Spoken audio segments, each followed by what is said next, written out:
आज हम total utility और मार्जिनल यूटिलिटी के बीच के रिलेशन को समझेंगे। कुल उपयोगिता और सीमांत उपयोगिता में जो संबंध है उसे हम इस फॉर्मूले से भी समझ सकते हैं। फॉर्मूला है MUN बराबर TUN minus TUN minus 1। MUN है NV इकाई की सीमांत उपयोगिता, TUN है NV इकाई से प्राप्त कुल उपयोगिता, TUN माइनस 1 है N माइनस 1V इकाई से प्राप्त कुल उपयोगिता। कहने का मतलब है कि अगर किसी इकाई की सीमांत उपयोगिता निकालनी हो तो उस इकाई से प्राप्त कुल उपयोगिता में से उससे पहले वाली इकाई से प्राप्त कुल उपयोगिता को माइनस कर दिया जाए तो हमें उस इकाई की सीमांत उपयोगिता मिल जाती है। इसे एग्जांपल से समझते हैं। जैसे पानी का गिलास है, पानी के पहले गिलास से हमें टोटल यूटिलिटी मिलनी है 50 यूटिल की। पानी के दूसरे गिलास से हमें टोटल यूटिलिटी मिलनी है 65 यूटिल। तो अगर हमें दूसरे गिलास की सीमांत उपयोगिता निकालनी है, दूसरे गिलास की हमें मार्जिनल यूटिलिटी निकालनी है, तो दूसरे गिलास की टोटल यूटिलिटी में से उससे पहले वाले गिलास की, पहले गिलास की टोटल यूटिलिटी को माइनस कर देंगे। 65 माइनस 50 इक्वल टू 15 यूटिल। तो सीमांत उपयोगिता या मार्जिनल यूटिलिटी टोटल यूटिलिटी में होने वाले चेंज को दिखाता है कि कितना टोटल यूटिलिटी एक अतिरिक्त इकाई का उपभोग करने पर टोटल यूटिलिटी में क्या चेंज आया है। एक एक्स्ट्रा यूनिट का अगर कंज्यूम की जा रही है तो उससे कंज्यूमर की टोटल यूटिलिटी में क्या चेंज आया, कितना बढ़ी या कितना घटी, ये हमें सीमांत उपयोगिता बताती है। इससे हम इन दोनों के बीच के संबंध को समझ सकते हैं। अब हम इसे टेबल से लेके चलते हैं। टेबल पर हमने सेव की इकाइयां दिखाई हैं, कुल उपयोगिता दिखाई है, सीमांत उपयोगिता दिखाई है। अब हमें पता है कि जो सीमांत उपयोगिता होती है वह कुल उपयोगिता में होने वाली चेंज, बढ़ाव या घटाव, कुल उपयोगिता में कितना चेंज आया ये बताती है। जैसे सेव की एक इकाई का उपभोग करने से पहले, जब सेव का उपभोग नहीं किया जा रहा है तो उसमें टोटल यूटिलिटी भी जीरो है, मार्जिनल यूटिलिटी भी जीरो है, क्योंकि उपभोग ही नहीं हो रहा है, सेव को कंज्यूम ही नहीं किया जा रहा है। लेकिन जब जो कंज्यूमर है पहला सेव खाता है तो उसकी मार्जिनल यूटिलिटी होती है 20, उसकी उपयोगिता में 20 की वृद्धि होती है, तो उसकी कुल उपयोगिता हो जाती है 20। अब वो दूसरा सेव खाता है तो उसकी मार्जिनल यूटिलिटी 15 है। इसका मतलब उसकी जो टोटल यूटिलिटी है उसमें 15 की वृद्धि हुई, टोटल यूटिलिटी में 15 की वृद्धि हुई है। तो 20 प्लस 15 इक्वल टू 35। जब वो तीसरा सेव खाता है तो उसकी मार्जिनल यूटिलिटी है 10, मार्जिनल यूटिलिटी 10 है। इसका मतलब है कि उस तीसरा सेव खाने से उसकी टोटल यूटिलिटी में 10 की वृद्धि हुई है। तो 35 प्लस 10 उसकी टोटल यूटिलिटी हो गई कितनी, 45। 35 पहले से थी, अब 10 की वृद्धि हुई तो कितनी हो गई, 45। जब चौथा सेव कंज्यूम करता है तो उसकी जो मार्जिनल यूटिलिटी होती है 5, इसका मतलब उसकी यूटिलिटी में 5 की वृद्धि हो रही है। पहले यूटिलिटी कितनी थी, टोटल यूटिलिटी थी 45, अब 5 की वृद्धि हो गई तो कितनी हो गई, 50। जब वो 5वीं यूनिट कंज्यूम करता है सेव की तो क्या होता है, तब सीमांत उपयोगिता है 0। इसका मतलब जो टोटल यूटिलिटी में कोई भी वृद्धि नहीं हो रही है।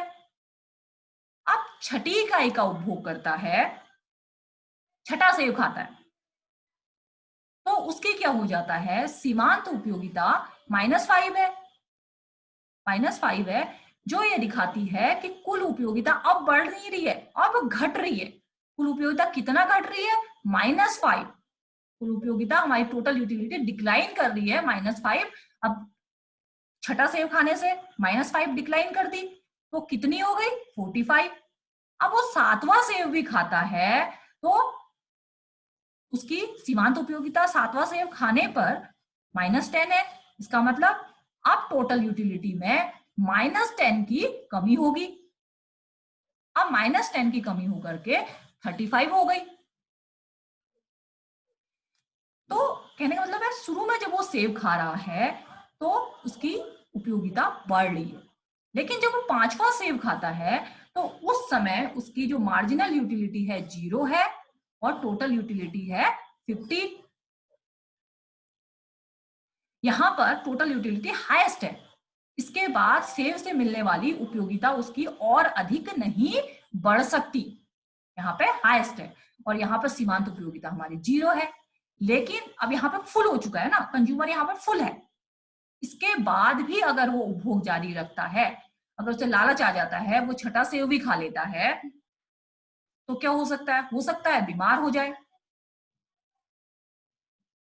जाए, या डाइजेशन उसका खराब हो जाए। तो क्योंकि हम किसी वस्तु का उपभोग करते हैं, कंज्यूमर किसी वस्तु का उपभोग कर रहा है तो क्यों करता है, क्योंकि उससे यूटिलिटी मिलती है। अब वो बीमार हो जा रहा है या उसका डाइजेशन सिस्टम कम हो जा रहा है या खराब हो जा रहा है, इसका मतलब क्या हो रहा है, उसे यूटिलिटी नहीं मिल रही। यूटिलिटी मिलने के बजाय उसका नुकसान हो रहा है, उसे उपयोगिता नहीं मिल रही। इसलिए हमारी यहाँ पर टोटल यूटिलिटी कम हो रही है। इसके बाद ये बताता है, इसके बाद उपभोक्ता के लिए सेव का उपभोग करना उपयोगी नहीं है। अब यहां पर हम देखते हैं दोनों के रिलेशन में, ये देखते हैं शुरू में जब चौथी इकाई तक उपभोग करता है, जब कंज्यूमर हमारा का कंजप्शन चौथी इकाई तक क्या हो रहा है, चौथी इकाई तक कर रहा है सेव का, तो उस समय हमारी मार्जिनल यूटिलिटी गिर रही है, कम हो रही है। वो कम हो रही है तो टोटल यूटिलिटी क्या हो रही है, बढ़ रही है, परंतु घटती हुई दर से, धीरे धीरे बढ़ रही है ना। इंक्रीज तो हो रही है लेकिन थोड़ा थोड़ा। लेकिन जब क्या होता है, पांचवा सेव वो खाता है तो मार्जिनल यूटिलिटी क्या है, 0। जब मार्जिनल यूटिलिटी 0 है तो टोटल यूटिलिटी हाईएस्ट हो जा रही है, 50 हाईएस्ट है। उसके बाद छठी यूनिट से मार्जिनल यूटिलिटी जब माइनस हो रही है तो टोटल यूटिलिटी हमारी डिक्लाइन कर रही है, कम होते जा रही है। जब मार्जिनल यूटिलिटी माइनस है तो टोटल यूटिलिटी हमारी कम हो रही है। उसको हम डायग्राम से भी समझते हैं। एक्स एक्सिस पे हमने कंजप्शन की यूनिट्स दिखा रखी हैं। यहां हमने वाई एक्सिस पे हमने टोटल यूटिलिटी और मार्जिनल यूटिलिटी दिखाई है। टीयू हमारा टोटल यूटिलिटी कर्व है, एमयू हमारा मार्जिनल यूटिलिटी कर्व है।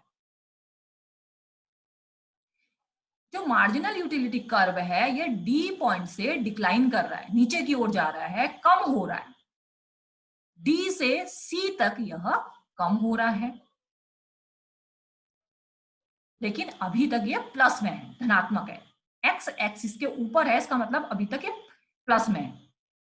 तो ये जब डिक्लाइन कर रहा है तो टोटल यूटिलिटी हमारी क्या है, डी से बी तक बढ़ तो रही है लेकिन घटती हुई दर से बढ़ रही है, क्योंकि इसका स्लोप क्या है, हल्का है, स्लो है।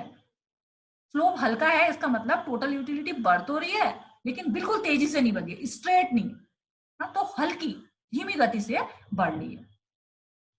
अब सी पॉइंट पे क्या होता है, मार्जिनल यूटिलिटी 0 हो जाती है। सी पॉइंट पे हमारी मार्जिनल यूटिलिटी 0 है, क्योंकि एक्स एक्सिस को यह काट रही है। कोई भी कर्व जब किसी एक्सिस को काटता है तो वहां पर उस कर्व की वैल्यू 0 होती है, इसलिए यहां पर एमयू की वैल्यू 0 है। ओसी कंजप्शन पर जो हमारी मार्जिनल यूटिलिटी है वो 0 है, और उसी कंजप्शन पर हमारी टोटल यूटिलिटी को हम देखते हैं बी पॉइंट पे हाईएस्ट है, सबसे अधिक है। तो जहां पर मार्जिनल यूटिलिटी या सीमांत उपयोगिता शून्य है, वहां पर कुल उपयोगिता अधिकतम है। जब सीमांत उपयोगिता गिर रही है, डी से सी तक गिर रही है, तो क्या हो रहा है, टोटल कुल उपयोगिता हमारी धीमी गति से बढ़ रही है। अब सी पॉइंट के बाद क्या होता है, मार्जिनल यूटिलिटी हमारा एक्सिस से नीचे की ओर चला गया, एक्स एक्सिस से नीचे की ओर चला गया, इसका मतलब ये माइनस में आ गया। तो मार्जिनल यूटिलिटी यहाँ माइनस है, सी पॉइंट से ई पॉइंट तक माइनस में है। तो बी पॉइंट के बाद हमारी टोटल यूटिलिटी क्या होती है, कम होने लगती है। जब मार्जिनल यूटिलिटी हमारी माइनस में होती है तो टोटल यूटिलिटी हमारी क्या होने लगती है, कम होने लगती है। ठीक है, अब इसी को हमने इसमें एक्सप्लेन किया है। एक्सप्लेन क्या किया, डी बिंदु के बाद सीमांत उपयोगिता गिरने लगती है, जिससे कुल उपयोगिता बढ़ती तो है परंतु घटती हुई दर से। ओसी पर, ओसी उपभोग स्तर पर कुल उपयोगिता क्या है, अधिकतम है। ये अधिकतम है, बी पॉइंट पे अधिकतम है, और यहाँ पर ओसी उपभोग स्तर पर क्या है, सीमांत उपयोगिता 0 है, यही हमने लिखा है। अब ये पूर्ण संतुष्टि का बिंदु है, सी पॉइंट। यहाँ पर जो कंज्यूमर है ये फुली सेटिस्फाइड है इस पॉइंट पे।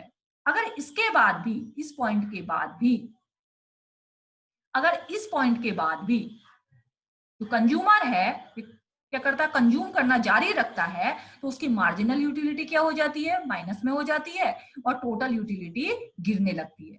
क्योंकि हमारा कंज्यूमर क्या होता है, रैशनल होता है, इसलिए वो सी पॉइंट के बाद कंज्यूम करेगा ही नहीं,